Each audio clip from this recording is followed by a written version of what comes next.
Hey everyone, today I wanted to talk about the story of Ted Lasso, season 1 at least. And just like Ted Lasso, I know nothing about soccer, though I did see this episode of The Office.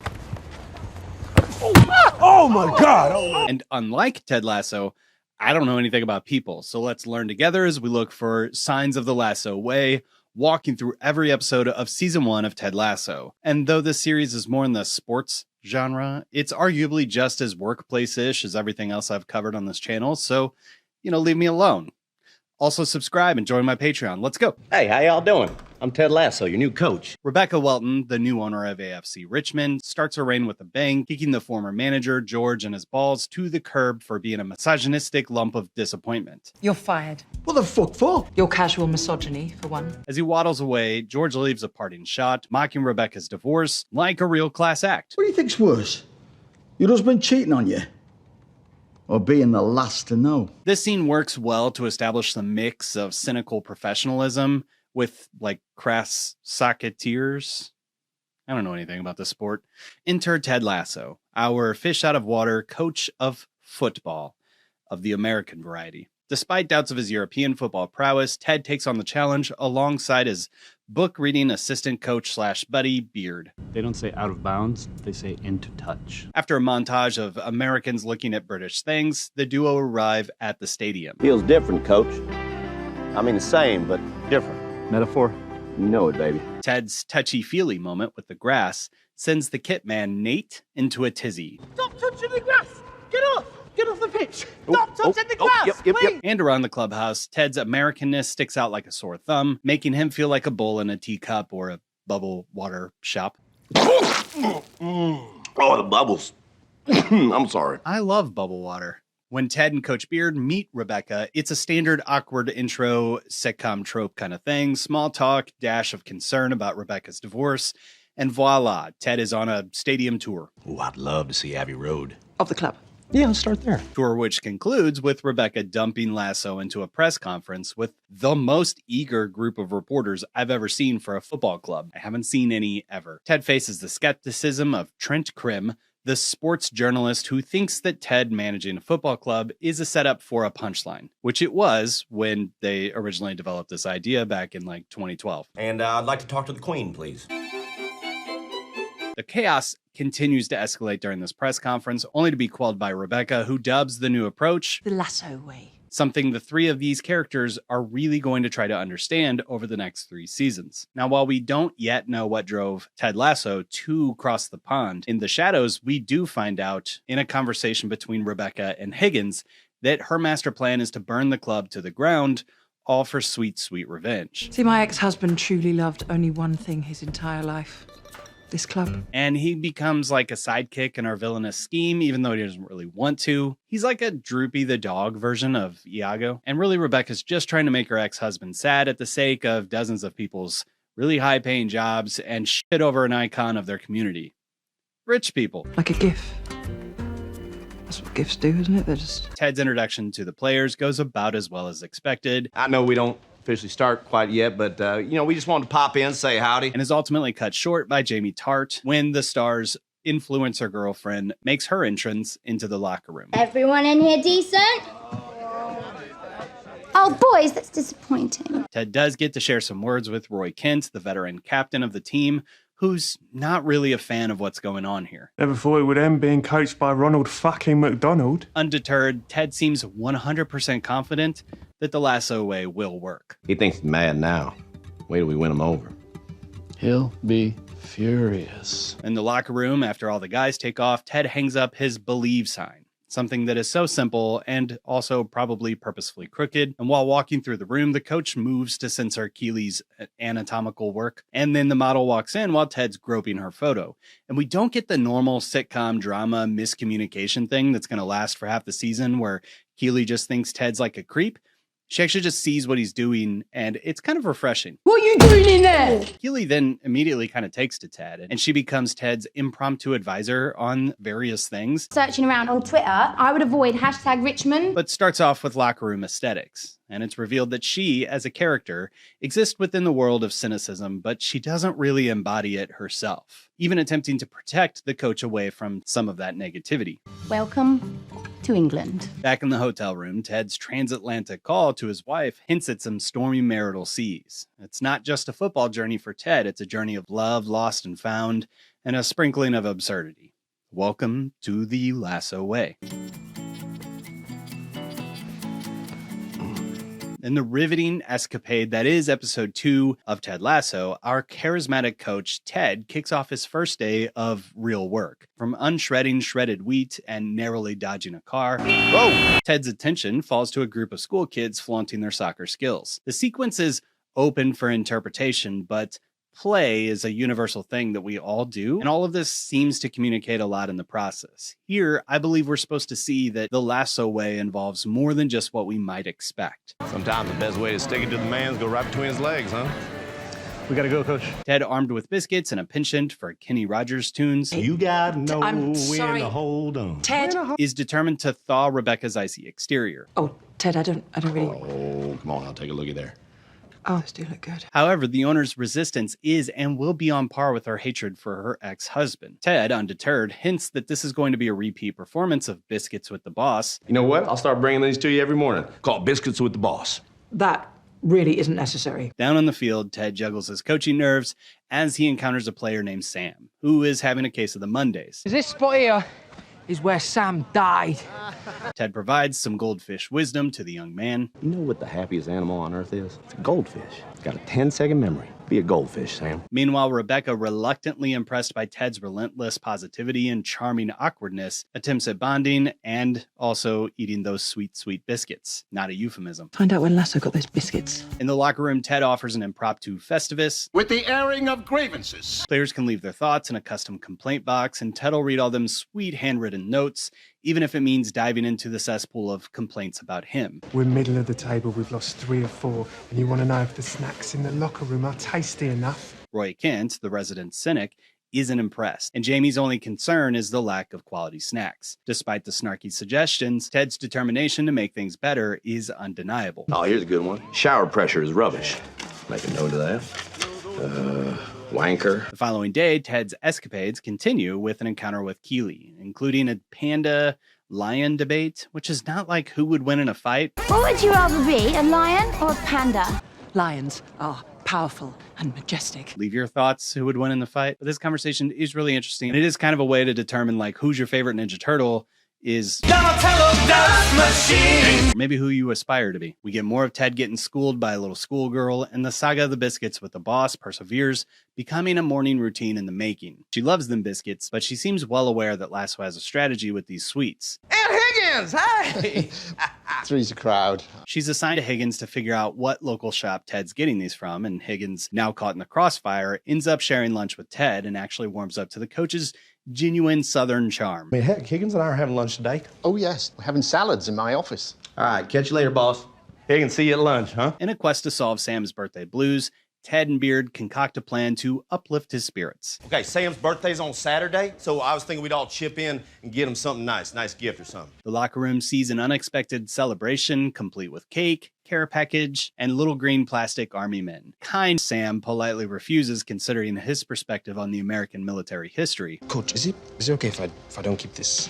I don't really have the same fondness for the American military that you do. Then in a sea of shouts of wanker from the audience, which I don't know. Is this how this sport is? Leave it in the comments. I don't know. Ted's team faces defeat for his first time against Crystal Palace. And there you go. It's an inauspicious start to the Ted Lasso era. Roy is not very happy about how the game went, but it takes an unexpected turn when he discovers the upgraded shower pressure.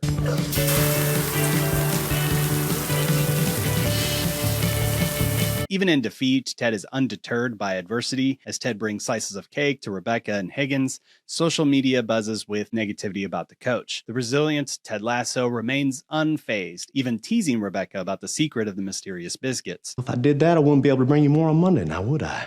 Later, while Ted and Beard drown their sorrows in a drink, they find some solace in the simple joys of a takeaway game with a schoolgirl. What do you think? Oh, look at that! Gotcha! Yeah? Yep. All right, I underestimated you. And in a surprising twist, the narrative shifts a bit to reveal that Ted is the baker of Rebecca's Daily Biscuits. In the third episode of Ted Lasso called Trent Krim from The Independent. we find our affable coach under the spotlight as Trent Krim, the intrepid journalist from The Independent. dives into a profile on the new head coach of Richmond to see what's behind that bushy stash.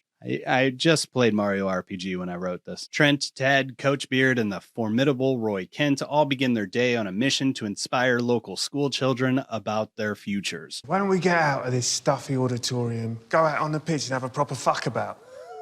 It's a journey filled with anecdotes, life lessons, and classic Ted Lassoisms. It is here first we meet Phoebe, Roy Kent's niece. Nice catch. Might have ourselves a goal.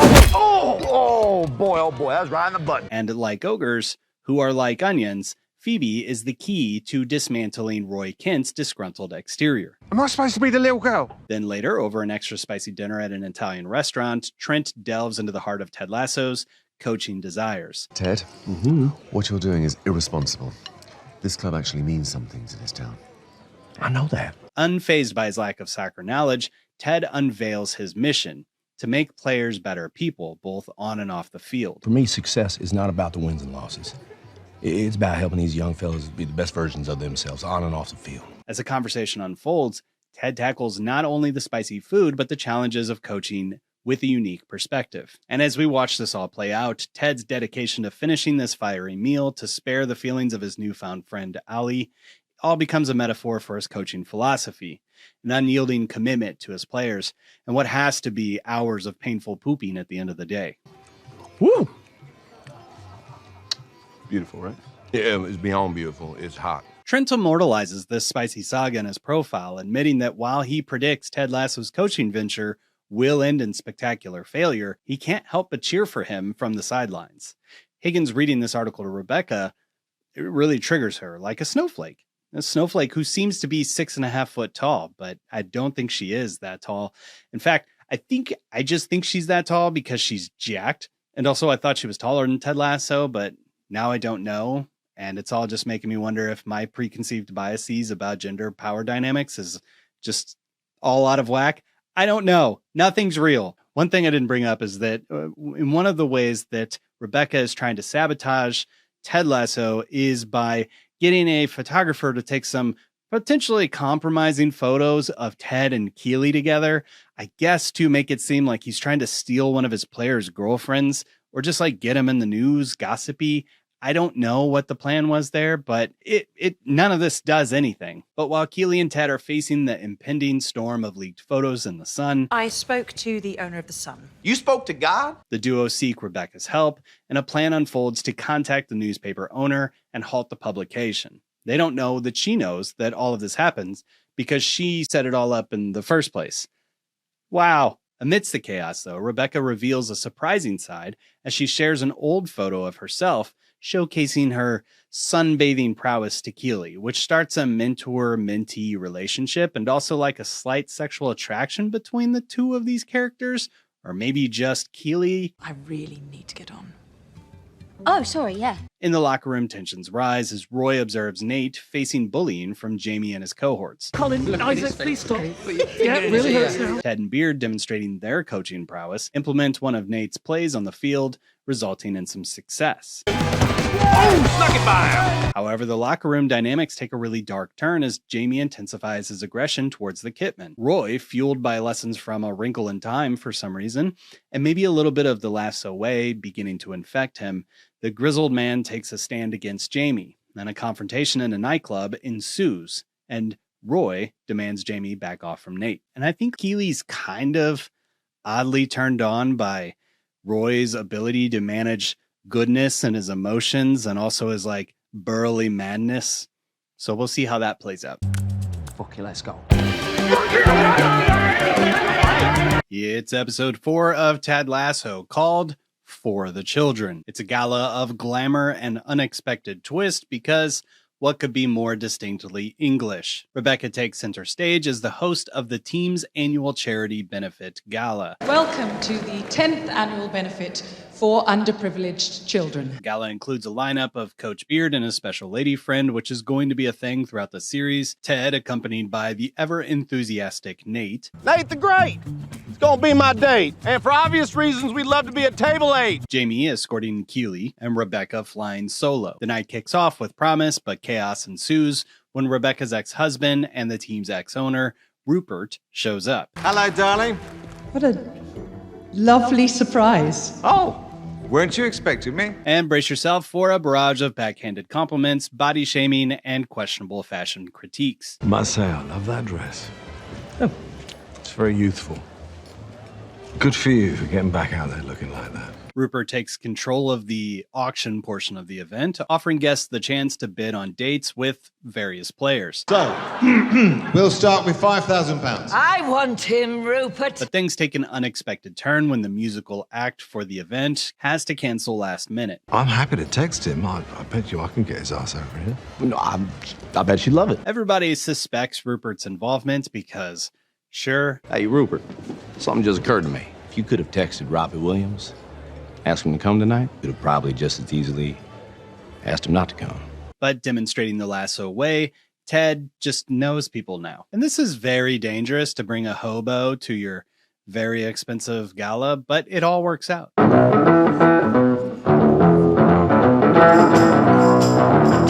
Despite the evening's challenges, Ted extends a comforting hug to Rebecca, shocking her with his unwavering support. Determined to mend the friction between Roy and Jamie, though, Ted metaphorically and literally gives himself a seat at their table. Come on back here. This is my doing. I parent trapped y'all. Take a seat. As things like this go in life and in sitcoms, Roy and Jamie are initially very hostile towards one another. Mate, I've done these before. If she bids over 3,000, you will have to fuck her. And things begin to diffuse once Ted prompts Roy to reflect on his own past. Roy, let me ask you something. What were you like when you were 23? Playing in this league, making all that money? A candid conversation ensues, fostering mutual understanding and a newfound respect between the two players. Youth is wasted on the young.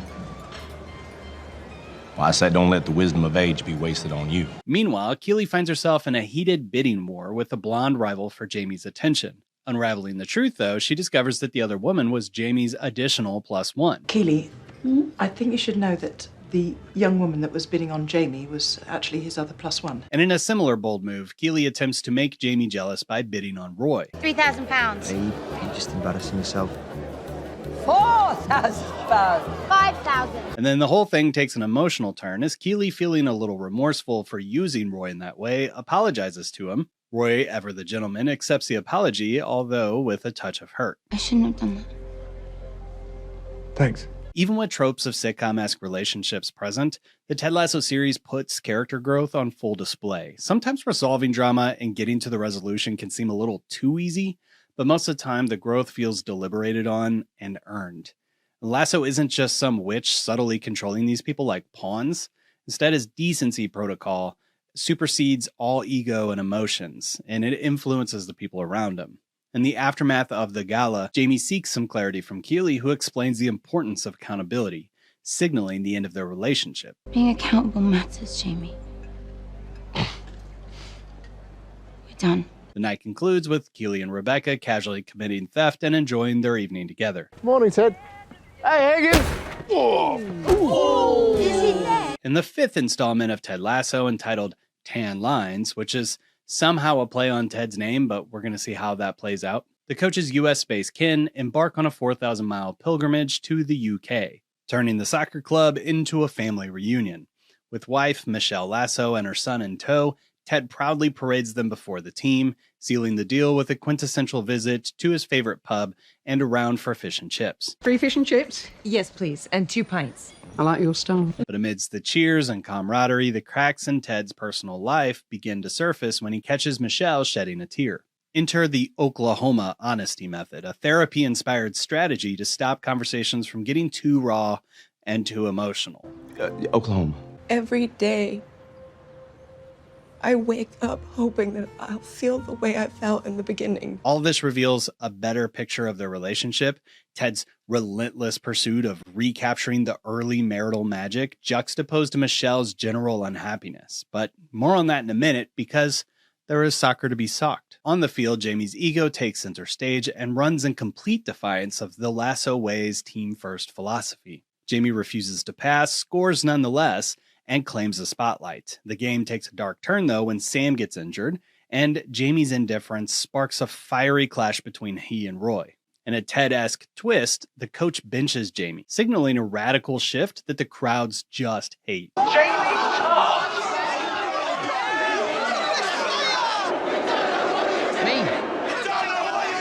Halftime shows Ted's rallying cry for embracing change, something that we're going to get to in a minute, setting the stage for a team, Sans Jamie, to unite and clinch their first victory of the season.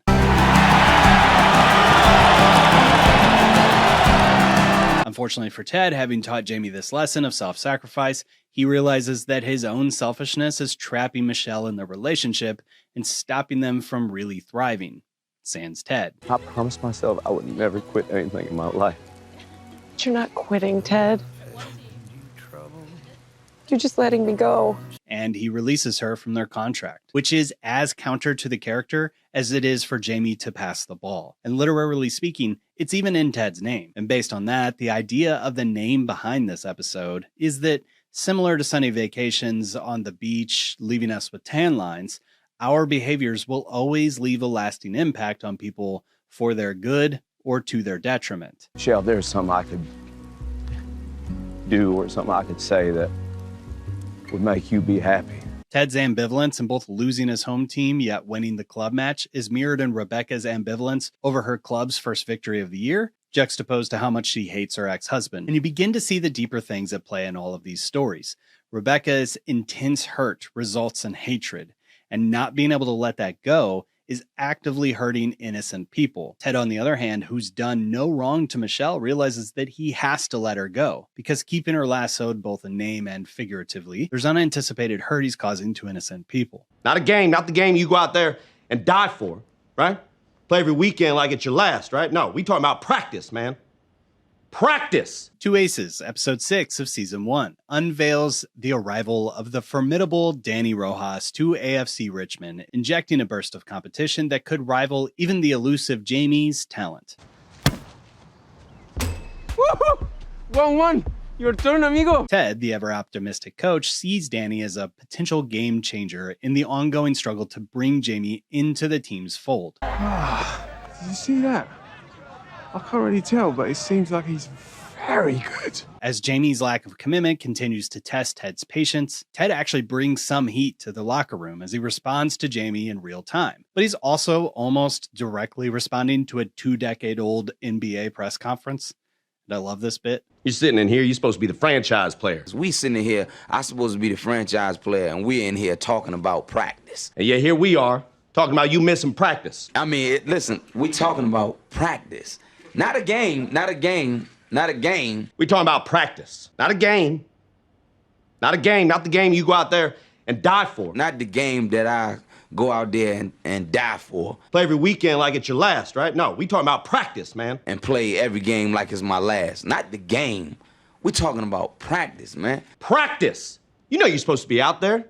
You know you're supposed to lead by example. You just shoving that all aside. I know I'm supposed to be there. I know I'm supposed to lead by example. I know that. So here we are, Jamie. We're talking about practice. Ted later shows favor to Danny on the field in order to challenge Jamie's position. Football is life. Na na na na na na na na na na. Danny Rojas, Rojas, and Danny is happy to be successful, and the team is quick to celebrate the new player. And this strategic rivalry seems to spark some sense of transformation within Jamie, prompting him to reevaluate his priorities. I'm Jamie Tart. I'm not like everyone else. Do you think that I could have got from a council estate in North Manchester to the Premier League if I did what everyone else did? However, the soccer drama takes a mystical turn when Danny attributes a misstep on the field to being cursed. I did not trip over something. Something tipped me. Something not there. Well, he does, and then everybody else confirms. It's all like confirmed by the team that the treatment room in Richmond has been cursed since the War of 1914, or what I think I would call the World War I, but I don't know all of England's war. Maybe they were like in another war. I went to American schools. I don't even know all of our wars. Ted proposes a ceremony to exorcise the ghost haunting the treatment rooms, drawing the entire team into an evening of rituals and revelations. Ted, in spite of the fact that he seems like he should be an assistant deacon of any church USA, doesn't seem to actually believe in anything other than people coming together. Hey, fellas, I think the only way to know if the curse has been lifted or not, we need to ask the spirits for a sign. So as everybody's doing the friend's ex-boyfriend ceremony thing in the cursed club room, I mean, out on the pitch, actually maybe showing some growth for Nate. A girl once said I look like Clive Owen in these sunglasses. I don't think I can do it. But for sure, showing Jamie's growth as he makes a surprising and heartfelt appearance, contributing an item linked to his mother for a symbolic offering. Is that my first boots or anything? My mum gave him. She was the one who got me into football in the first place. As the team is gathered, bonds are strengthened through songs, boos, and flames of the ceremonial fire.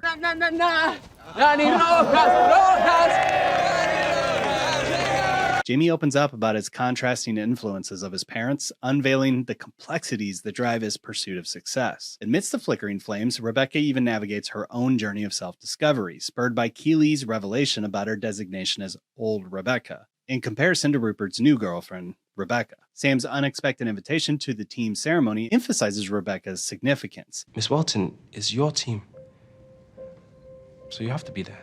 Prompting her to shed the newspaper tag and embrace her role on the team. There's something in there about me as usual, and I'm trying not to care.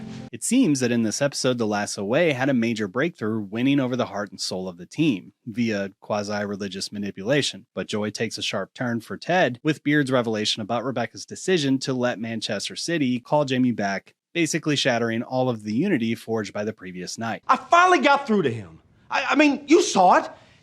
With him and Danny, we had two aces, Rebecca. Ted, grappling with real anger, confronts Rebecca, leaving her with the once anonymous biscuits, but also a shocking revelation that he's been the secret baker this whole time. Your biscuits. And I hope they're not as good as they usually are. Oh, but dang it, they're the best batch yet. I finally cracked the recipe!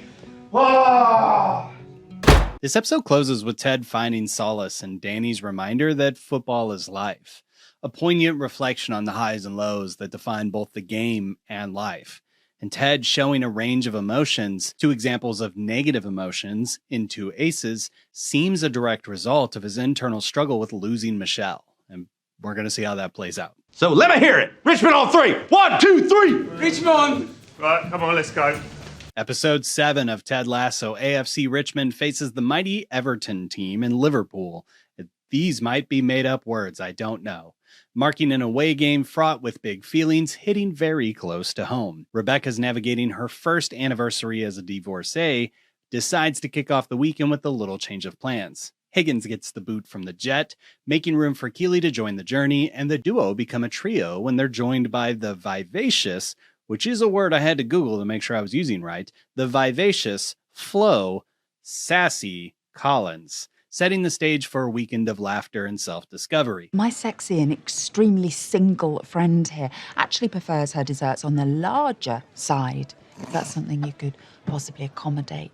As the team braces for a seemingly insurmountable challenge against Everton, Ted grapples with the seemingly insurmountable challenge of the finality of his divorce.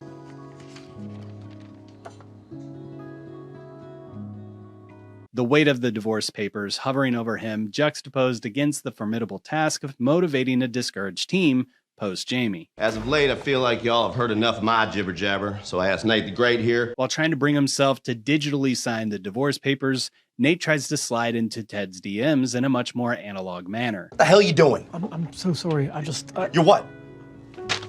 What is this? Slightly drunk and distraught Ted is free from his normal cheery attitude. And this sequence, hurts me inside. Come on, it's past curfew. Go, get out of here. Quick apologies aside, in the morning, Ted turns to Nate, urging him to articulate his thoughts about the team in a pregame pep talk. Nate, initially apprehensive to say anything, delivers a roast of epic proportions, hitting each player's Achilles heel with a comedic finesse that sparks a newfound camaraderie amongst the team. That you've been playing like a big dumb pussy. The only African I know more imprisoned by their own thoughts is goddamn Nelson Mandela. You think that's funny, do you, Colin? You know your fancy step over bullshit. Let me ask you this, do you wax your pubes? Roy, fueled by Nate's fiery words, literally rips a bench out of the locker room floor, leading the team to a historic 1-0 victory. Hey! Congratulations! Oh, thanks, boss. The celebration of which unfolds at a local karaoke bar where Rebecca belts out some tunes. And it looks like I'm the queen. But the party serves as a catalyst for Ted's unexpected panic attack. It's as though Ted's shoved down feelings of hurt, betrayal, fear, and failure are all forcing themselves to the surface. But admittedly, Idina Menzel always brings out the feels in me too. It's okay. Try to breathe. I can't. I don't know what's going on. Amidst the chaos of Ted's panic attack, Rebecca steps in, offering a lifeline and guiding Ted through some breathing exercises. It's a big moment for these two characters. Rebecca, who's been spiting Ted in spite of his kindness, opts to take care of him in his weakest moment. Ted, for his part, well, despite the triumph on the field, Ted's internal spite for himself, or maybe his soon-to-be ex-wife, persists. He hobbles himself together and takes a solitary walk back to the hotel, where he confronts the haunting divorce.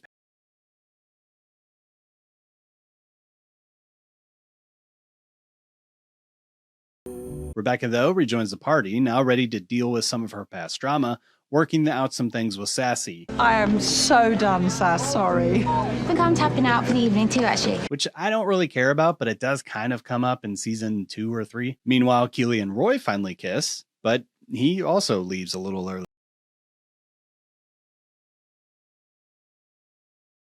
Keely a little confused, as I guess the idea of a man not instantly wanting to get into her pants is just like a wild thought for her. On a play in the previous scene in which Nate tried to slide his game tactics into Ted's head, Sassy's trying to slide her game into Ted's... Sex. Weird sex. Have you played a lot of darts, Ted? Episode 8. In the wake of all the scoring done in the previous episode's escapades, everyone is now finding themselves grappling with the aftermath, nursing hangovers, and confronting the consequences of their actions. Ted's navigating the complexities of his one-night stand with Sassy in light of his divorce papers being signed, seeks guidance from his newly formed advisory group, the Diamond Dogs, comprised of Nate, Coach Beard, and Higgins. The aftermath of the panic attack and the surprising romantic encounter leads Ted to reflect on his recent divorce. You know, sleeping with a woman I just met. And then somewhere in between there, getting a divorce. Rebecca, recovering from her own one-night stand, faces an unexpected challenge when Ted accompanies her to a meeting with Minority Club shareholders, the Milk Sisters. Don't make me regret this, Ted. Oh, don't worry. I'm gonna be an utter gentleman. To their astonishment, Rupert and her new fiancée, also named Rebecca, show up, disrupt the proceedings with a proposal to buy out the Milk Sisters' ownership, setting the stage for a high-stakes game of darts. Which on paper sounds stupid, but the scene is one of the best in the series. Barbecue sauce. Darts is a perfect game to symbolize the precision and the skill that these two men are going to be bringing to the game in the bar, but also to their game in real life. In this conversation, we see Ted's calm, cool, and collected side, even when it's under pressure, all meshed up against the anxiety attack of the preceding night. You know, Rupert, guys have underestimated me my entire life. And for years, I never understood why. It used to really bother me. It's obvious that Ted is free and clear-minded when it means that he's going to bat for someone else. And in doing so, we get to hear Ted share some insights about his background. Every Sunday afternoon at a sports bar with my father from age 10 till I was 16 when he passed away. Oh, Andy wins. Good game, Rupert. Come on, let's go. You are a very lovely consolation prize. I love scenes like this, in which the good guy is a step ahead, unbeknownst to the bad guy. In this case, it's well written, it's tightly executed, and I can watch this over and over again. Which I have, because for some reason, TikTok just keeps showing me this exact same sequence over and over again. And I'm not even angry. Ted's monologue, though, emphasizes the value of curiosity over judgment, intertwining personal stories of loss and connection along the way, which crosses life lessons for him, Rebecca, Bex, the pub guys, and virtually every other character in the series. We even see this play out with Rupert later. Meanwhile, Rebecca, even after all of that, is still resolute to stick it to her ex-husband, even if it hurts every single person who cares for her in the process. Man City will snap those up our home stadium will be a sea of sky blue. Oh, that'll kill Rupert. Higgins, though, disenchanted with Rebecca's schemes, resigns, and it marks a very clear turning point in their dynamic. I quit. Meanwhile, Keely, navigating her evolving relationship with Roy and not sure where they really stand, ends up making it once more for old time's sakes with the tart bag. Do you want to have a drink with me? By drink, you mean? But oh wait, Roy shows up and asks Keely out on a date, explaining that he just wants to take things slow. Keely's excited, but immediately shares last night's festivities, which again, I'm really glad the writers avoided the temptation that you would see in shows like this normally, where this dynamic between Keely had sex with Jamie, but she doesn't want to tell Roy, and that would last for an entire series of television. That's not what happens here. In this case, we get all of that drama up front. Roy is not super happy about this revelation, and he grapples with all of this with manly grunt emotions and seeks guidance from the Diamond Dogs, who basically tell him, hey, maybe just get over it, which I love. See, relationships are easy in television. And while that was a joke because relationships are hard until they're not, Ted Lasso Season 1 tends to avoid unearned drama, which I very much love. Matter of minutes, your relationship dilemma will be in the past, for I am rounding up the Diamond Dogs. So he and Keely then embark on a real date, and their date unfolds in the most candid revelations. Yoga sessions with 60-year-old women and a quirky encounter with drag queens, demonstrating that there really is something under the forest of chest hair. It was yoga, okay? I do yoga with a group of women in their 60s. They've no idea who I am. It's twice a week and it's really good for my core. However, the budding romance is interrupted by a slimy photographer, and Brett Goldstein demonstrates why he was a good pick for Hercules in the MCU. Do you understand me, my son? Yes, Father.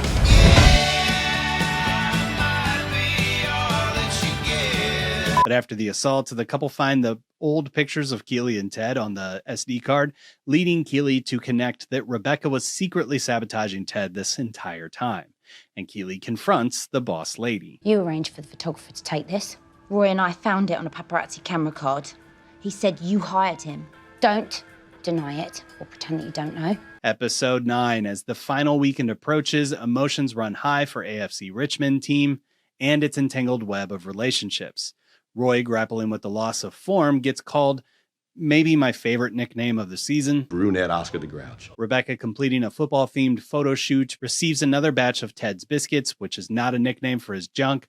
But with the way the show kind of tosses this relationship around at times, I wasn't sure if these two would end up together. Nevertheless, Ted commends her for her potential role model for young women. There's probably a little girl out there somewhere rocking a tiny eggplant-colored power suit. However, Keely is very aware of this crucial secret, and she urges Rebecca to disclose the truth to Ted. You're being a right floppy cock, Rebecca.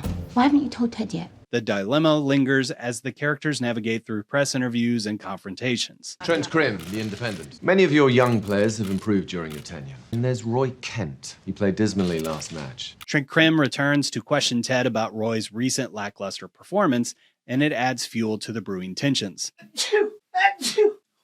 Ted staunchly defends Roy, labeling him the backbone of the team. Despite disagreements from Coach Beard and Nate, who advocate for benching Roy due to his perceived decline, Ted remains unwavering in his support. I'm not benching Roy. He's our captain. Ted sees the bigger picture of everything that's going on here and knows to get the best out of Roy. In the long run, the player needs to bow out on his own terms. Roy Kent's been the best player on every team he's been on since he was a kid. Rebecca at least attempts to confess her actions to Ted, but is interrupted by Rupert's surprising announcement. Bex and I are having a baby. Surprise again. The revelation shakes Rebecca, prompting her to finally reveal the truth about the photographs and her motives this season. I hired you because I wanted this team to lose. I wanted you to fail. I set up the interview with Trent Crimm, hoping that he would humiliate you. Ted, displaying empathy, forgives Rebecca, acknowledging the complexities of divorce and personal growth, which it really is a good moment. I forgive you. You what? Why? Divorce is hard.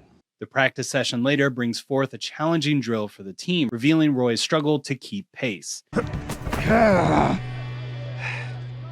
Shoot. Silent disapproval from Beard and Nate forces Ted to confront the repercussions of his decisions. In the subsequent meeting with Roy, they discuss the possibility of benching him. It strains their relationship and leads to very heated accusations about broken promises. Talking all that bullshit about how you got my back. No, hey, I do have your back. Bullshit. Rebecca goes to extend her apologies to Higgins, acknowledging her poor past behavior. I wanted to apologise to you for treating you so poorly and forcing you to be an accomplice in my moronically childish scheme. I am truly sorry. Which is somewhat running parallel with Roy's story, who is now confiding in Keeley, fearing that he is going to be labeled a washed-up has-been. You know, last time I was on the bench. Oh, you are ready to talk about real stuff.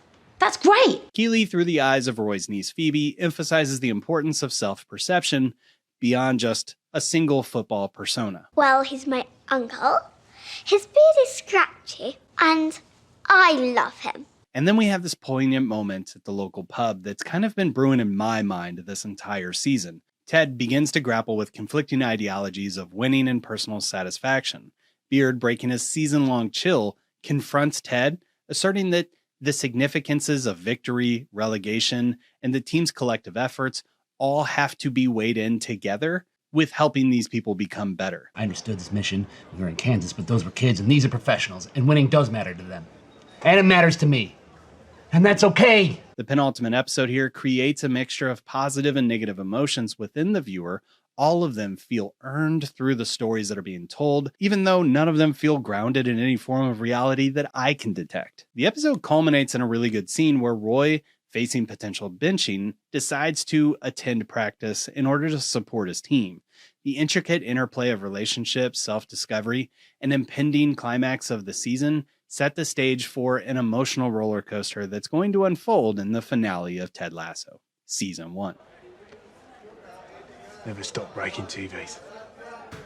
A lovable Kitman, Nate, stumbles into work only to find out that there is a new Kitman in town. Surprise, surprise, Nate isn't getting demoted, he's getting promoted to coach. You've been promoted. This is likely a setup from a literary perspective to remind us that this thing that they have been talking about all season is actually a thing. And it probably also primes us to handle the fact that Roy is now trying to ditch his captain's band like it's last season's kit. The rules say you gotta pick a new captain. And Ted assigns Roy the task of finding a new successor as captain. I say that the current captain has to pick the new captain. Enter Isaac. Oops, innit? Well said. It's a shift in power that could rival any episode of Game of Thrones, minus the dragons and sex and everything else that makes Game of Thrones compelling. And yet, this is actually a touching coming-of-age story. Can you say that it's a coming-of-age story if the guy's like in his mid-40s? You know what I mean. Before the big game of Manchester City, the team gathers round to watch an interview with Jamie Tart. You know, I did carry him through every match, but they're good lads. Apart from Roy Kent, he is a knob. Isaac channels his inner Hulk / Roy and hurls a chair at the television, shattering the screen, impressing his mentor in the process. As the game approaches, Ted, Beard, and Nate concoct their master plan, fueled by Rebecca's advice, to turn their disadvantage into chaos. Cause confusion. Or create chaos. They start running through trick plays to set up upcoming underdog sports comedy hijinks. The Sandman. Who else got one? Pepper shakers. Pepper shakers. Yeah, plural, gotta be two.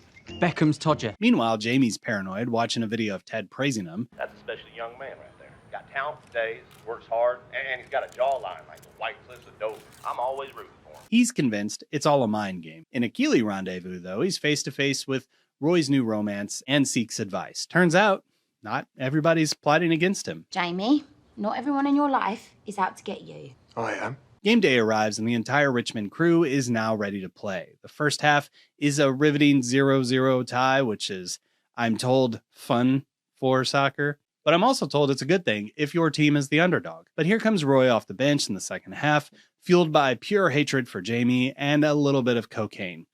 That last part's unconfirmed. He scores!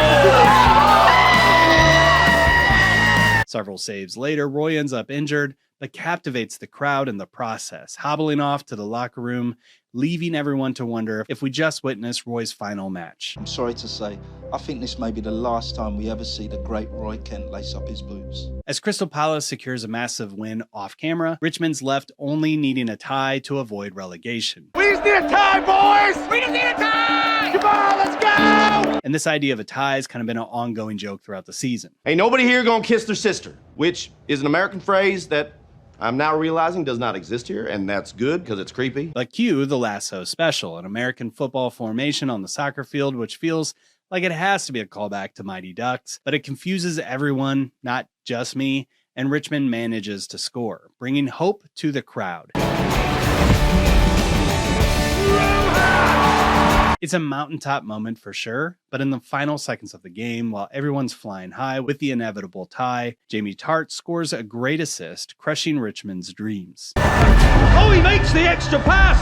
Hendrick buries it! And yet again, we get to see a little bit of the Lasso way come to light. When Ted says winning or losing doesn't matter, he means it, to the point that he's proud of Jamie for doing the one thing he tried to get him to do all season long, even if it caused his own team to lose and thus be relegated. I do want to congratulate Man City on their win, though, and their coach. Pep, boy, did he look sharp tonight. As Lasso goes off to offer a private congratulations to Jamie, we catch a little bit of backstory on why Jamie is the way he is, witnessing his dad berating him. You could have scored the winner! You're better than that, Jamie! Ted, the ever-motivational guru, sends Jamie a note via Mysterious Beard, expressing his pride, and includes a plastic green army man, which does have a little significance here. Later, Ted attempts to throw in the towel with his resignation, but Rebecca's having none of it. She's all about that come back stronger mantra. And also, maybe if she hadn't been effing Ted over all season long, he might not have gotten the team relegated. So the next year we get ourselves a promotion, which looks good on any resume. Which concludes Ted Lasso Season 1,